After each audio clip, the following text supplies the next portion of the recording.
In an unassuming wardrobe lies a mini jungle. In this video, I will be giving you a tour of my office grow tent. This grow tent is made by AC Infinity. It measures 48 inches by 24 inches by 72 inches. It has a front viewing window and a zipper that unzips nearly the entire perimeter of the tent.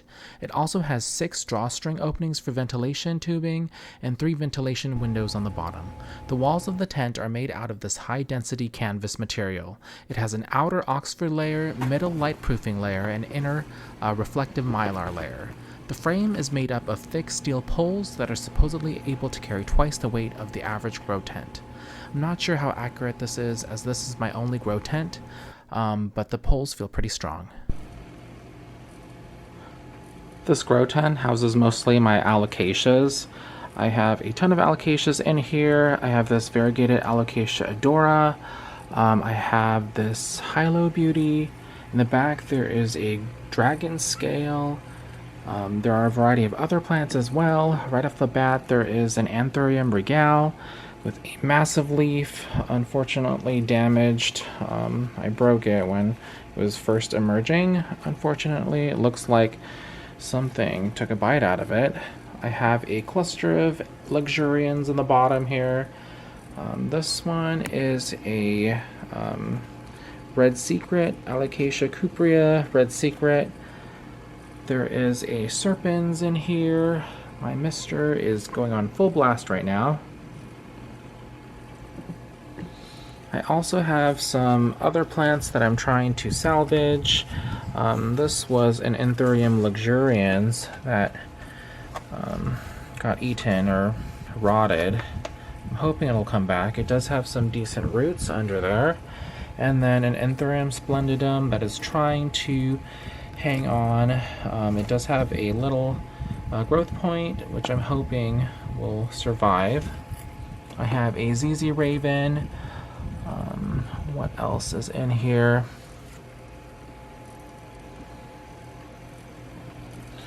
There is a painted lady in the back that is doing really well. It is getting super tall.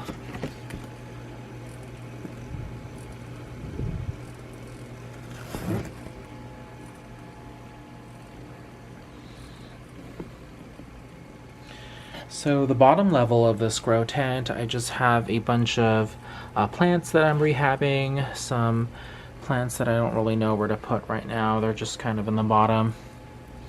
There's also an Alocasia silver dragon just hanging out under there. And some extra pots.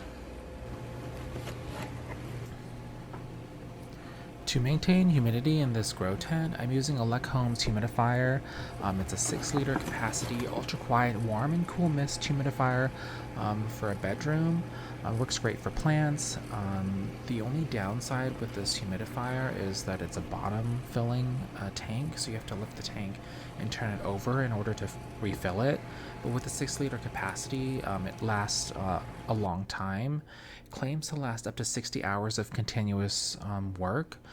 I really like the fact that you can just set the humidity to a certain level, and then the humidifier will just maintain that humidity level. As far as lighting, I'm using these LED grow panels. On the left we have the BloomSpec 1000 LED grow light, and on the right we have the Bestfa light. The first light, the BloomSpec light, measures 10.4 inches by 11.7 inches.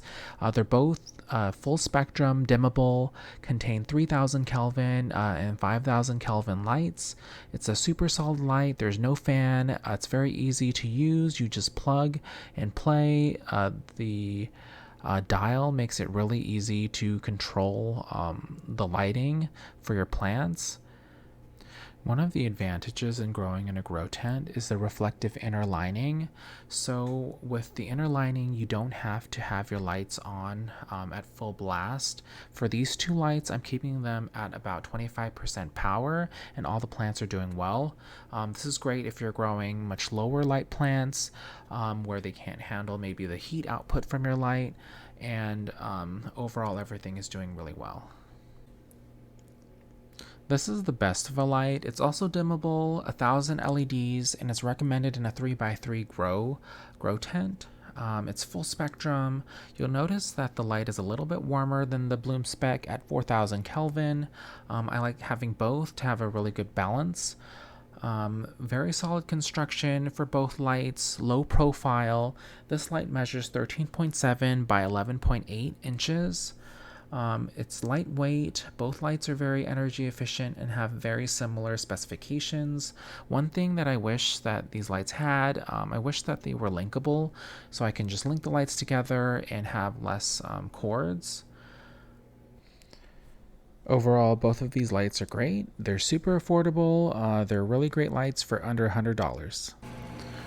As far as airflow, I'm using the Tony dual head clip fan. It's 4 inches, it's able to rotate 360 degrees, it's 12 volts, and it also has a dial so you can adjust the fan speed. You can turn and rotate the fan heads in any direction. The clip makes it super easy to mount, especially in this tent setting. In the corner of the grow tent is the power, so I have this commercial electric power strip. I have 3 timers, 2 timers for each of the lights, and then I have 1 timer for the fan.